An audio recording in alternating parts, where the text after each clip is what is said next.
તો આવા ફ્રેશ આપણને નારંગી કે સંતરા મળી આવતા હોય છે મિત્રો।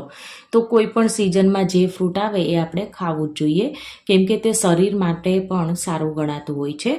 તો જ્યારે આવા સંતરાનું જ્યુસ કાઢવાની વાત આવે ને, તો મિક્સર કે પછી બ્લેન્ડર કે અન્ય કોઈ ઇલેક્ટ્રિક સાધનોનો આપણે ઉપયોગ કરીને તેમાંથી જ્યુસ કાઢતા હોય છે। તો તેની છાલ ઉતારવી, તેના બિયા અલગ કરવા, તેના રેસા અલગ કરવા, તો આ બધી વાતો વિચારીને જ આપણે છે ને કંટાળો આવી જતો હોય છે મિત્રો। તો આપણે ઘણીવાર જ્યુસ કાઢવાનું માંડી જ વાળતા હોઈએ છીએ। તો આજે આપણે તેની છાલ કાઢ્યા વગર અને કોઈ પણ મિક્સર, બ્લેન્ડર કે કોઈ પણ ઇલેક્ટ્રિક સાધનનો ઉપયોગ કર્યા વગર આપણે સંતરા કે મોસંબી હોય તો એનો આપણે જ્યુસ કાઢીશું મિત્રો। તો ચાલો જોઈ લઈએ। તો ફ્રેન્ડ્સ, અહીંયા જુઓ, આ રીતના સંતરા આપણે અત્યારે માર્કેટમાં આસાનીથી અવેલેબલ હોય છે। તો આ નીચેનો ભાગ છે અને આ ઉપરનો ભાગ છે મિત્રો। તો આ ઉપરનો ભાગ છે ને એને આપણે છરીથી આ રીતના છાલનો ભાગ છે એ થોડો આપણે આ રીતના કાઢી લઈશું। જો મિત્રો, કંઈક આ રીતના। તો જો આ રીતના કટ થઈ જાય ને એટલે આવી સ્પૂન બધાના ઘરમાં, જે કાંટા સ્પૂન, ફોક, તે બધાના ઘરમાં હોય છે મિત્રો। તો એને જો આ રીતના આપણે પ્રેસ કરીને તેમાં કરશું। તો જો આ રીતના આપણે પ્રેસ કરીને કરશું ને, જો તો એમાંથી રસ છે ને એ બધો જ સારી રીતે નીકળી જશે। જો મિત્રો, તમે અહીં જોઈ શકો છો।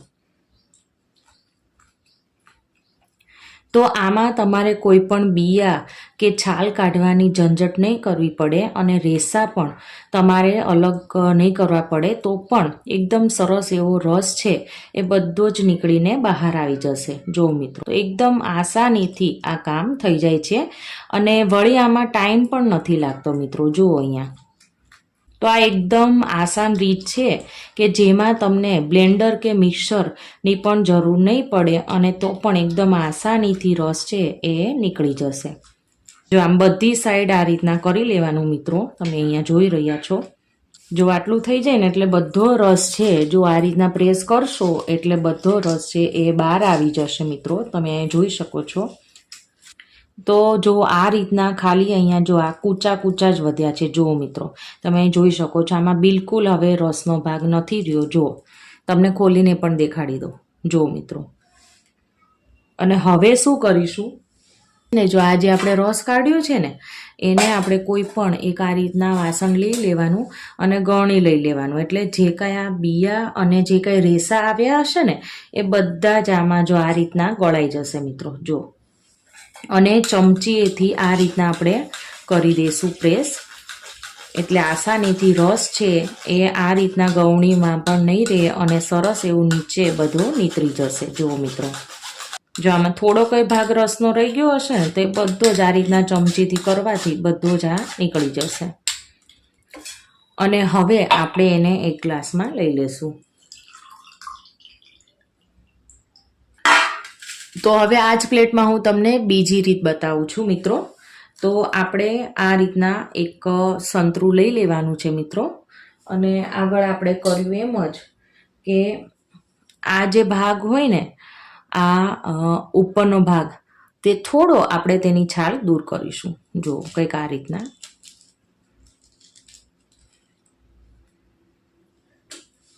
આમાંથી રસ કાઢવા માટે બીજી મારી રીત એ હતી મિત્રો કે જો આ રીતના બધાના ઘરમાં આ રીતના નાઈફ હોય છે જે છાલ ઉતારવા માટે વપરાય છે। તો એનાથી આપણે જો આ રીતના કરીશું મિત્રો। જો બધી સાઈડ આ રીતના કરીશું એટલે રસ છે એ આસાનીથી એ નીકળી જશે। જો મિત્રો, આમ કરવાથી શું થશે કે જો આ છરીમાં જો આ ભાગ તો તમને એકદમ તીક્ષ્ણ દેખાય જ છે, ધારવાળો, પણ આ સાઈડના જ્યાં કરકરિયાવાળો ભાગ છે ને તેના કારણે આ બંને સાઈડ અને આ સાઈડ એમ ત્રણેય સાઈડથી રસ છે ને આસાનીથી નીકળી જશે। જો તમે જોઈ શકો છો કેટલી આસાનીથી રસ છે એ નીકળી રહ્યો છે। તો આ ટ્રીકમાંય તમને કોઈ ઇલેક્ટ્રિક સાધનની જરૂર નહીં પડે મિત્રો, કોઈ પણ છાલ ઉતારવાની કે પછી બિયા કાઢવાની જરૂર નહીં પડે, અને તો પણ આપણો રસ છે એકદમ સરસ એવો નીકળી જશે।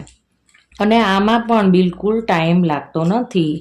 તો થોડીક મિનિટોમાં જ આ જો રસ છે ને એ નીકળી જાય છે મિત્રો। જો આ રીતના પછી આપણે પ્રેસ કરી દેવાનું અને એકદમ આસાનીથી બધો જ રસ છે એ આમાંથી પણ નીકળી જશે. અને આમાંથી જો તમને હું દેખાડું તો હવે જો ખાલી આ કૂચાનો ભાગ જ વધ્યો, જો આ રેસા વધ્યા છે મિત્રો, બધો રસ છે આમાં આપણે નીકાળી દીધો છે. જો મિત્રો, હવે આને પણ આ બાઉલમાં આપણે લઈ લેશું. એટલે જે કાંઈ બિયા કે રેસા હશે ને એ પણ આમાં જો આ રીતના નીચે નીતરી જશે. હવે આ કાઢેલા રસને પણ આપણે ગ્લાસમાં લઈ લેશું.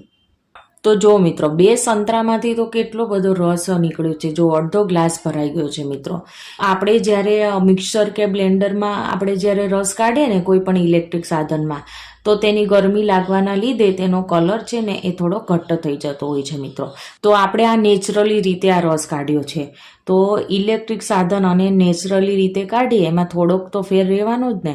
તો જો એકદમ પ્યોર એવો આપણો આ રસ કઢાઈને તૈયાર થઈ ગયો છે. જો આપણે સંતરા ખાટા હોય ને તો ખાટો રસ નીકળે, તો તેમાં છે ને આપણે 1 ચમચી જેટલું ખાંડનું બુરું એડ કરી અને પછી બાળકોને આપીએ ને તો તે છે ને હોશે હોશે પી જશે મિત્રો. અને આ અત્યારે શિયાળાની સિઝનમાં એ ખૂબ જ ગુણકારી છે. તો દરેકે આ રસ કાઢીને પીવો જ જોઈએ મિત્રો. અને મિત્રો, તમારે જો આગળ મેં જે ટ્રીક બતાવી એ ના કરવી હોય તો આવો માર્કેટમાં તમે વાસણની દુકાનમાં જશો ને કે પછી પ્લાસ્ટિકવાળાની દુકાને જશો ને તો આ રીતના ડબ્બો એ મળતો હોય છે મિત્રો, કે જેમાં તમે આસાનીથી આ સંતરા કે મોસંબીનો રસ કાઢી શકો છો મિત્રો. અને આની કિંમત માત્ર 10 રૂપિયા છે મિત્રો.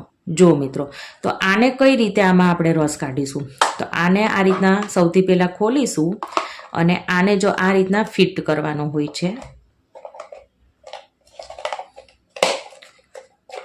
જો આ રીતના કંઈક ફિટ થાય છે.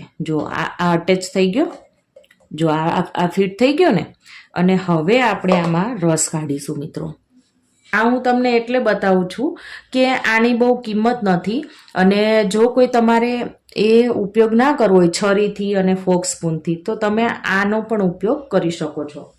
તો હવે આપણે આમાં પણ છાલ ઉતારવાની તો બિલકુલ જરૂર નહીં પડે મિત્રો. જો આ રીતના છે ને આપણે વચ્ચેથી 2 કટ કરી દઈશું. અને આ જે સંતરું છે ને, જો એને આ રીતના રાખીને પછી આ રીતના ગોળ ગોળ ફેરવતા જવાનું છે.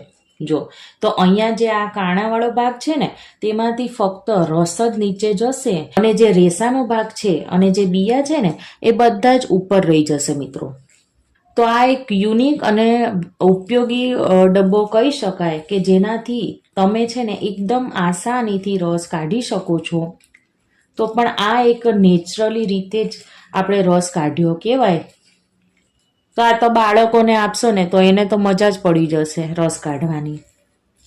જો મિત્રો, તો આમાં તો કૂચાનો ભાગ કે કોઈ બિલકુલ આમાં રહ્યું નથી. એકદમ નીટ એન્ડ ક્લીન એવું આ નીકળ્યું છે મિત્રો. તો એવી જ રીતના એનો જે આ બીજો ભાગ છે એ પણ આપણે એમાંથી રસ કાઢી લેશું મિત્રો. તો ક્યારેક આપણા ઘરમાં ઇલેક્ટ્રિસિટી ના હોય અને એકદમ નેચરલી રીતે આપણે રસ કાઢવો હોય મિત્રો, તો તમે આ રીતના રસ કાઢી શકો છો. એકદમ આસાનીથી નીકળી જાય છે અને બિલકુલ ટાઈમ પણ નથી લાગતો મિત્રો. અને હવે જો અહીંયા રસ દેખાય છે ને તો એ અહીંયા કૂચાનો ભાગ છે, એટલે તો આ રીતના થોડું ચમચીથી તેને આ રીતના આપણે ફેરવી દઈશું. એટલે જે કાંઈ રસ હશે ને એ બધો જ આમાં નીચે છે ને એ નીતરી જશે. જો મિત્રો, કંઈક આ રીતના જો આ રીતના થોડું આપણે ઠપકારશું એટલે બધો રસ છે એ નીચે પડી જશે. આપણે આ જે ઢાંકણ છે એ ખોલીશું મિત્રો. તો જુઓ મિત્રો, એકદમ પ્યોર નેચરલી રીતે આપણો આ રસ છે એ એકદમ સરસ રીતે એ નીતરી ગયો છે. આને ગાળવાની જરૂર નથી, પણ જો પણ એવું તમને થોડુંક લાગે કે થોડો ઘટ્ટ જેવો છે, થોડા તેના તાંતણા ગયા છે, તો આને પણ આપણે છે ને જો આ ગળણી રાખી અને આપણે એને ગાળી લઈશું મિત્રો. તો મિત્રો, અહીંયા જુઓ 3 સંતરામાંથી કેટલો બધો રસ આપણે નીકળ્યો છે મિત્રો. તો ઘરે તમે આ નેચરલી રીતે કોઈ પણ બ્લેન્ડર કે કોઈ પણ આપણે આ છાલ ઉતારવી કે તેના બિયા કાઢવાની ઝંઝટ વગર આપણે ઘરે એકદમ સરસ એવો પ્યોર આ રસ બનીને તૈયાર થઈ ગયો છે ફ્રેન્ડ્સ. તો તમને આ 3 ટ્રીક મેં બતાવી, એમાંથી તમને કઈ વધુ સરળ લાગી કે કઈ વધુ ગમી એ મને કમેન્ટ કરીને જરૂરથી કહેજો. અને મિત્રો, આજની મારી આ રીતો ગમી હોય તો મારી ચેનલને સબસ્ક્રાઈબ, લાઈક અને શેર કરવાનું ના ભૂલતા, કે જેથી કરીને આવા ઉપયોગી વિડીયો હોય ને એ તમારી સાથે હું શેર કરું મિત્રો. Thank you for watching.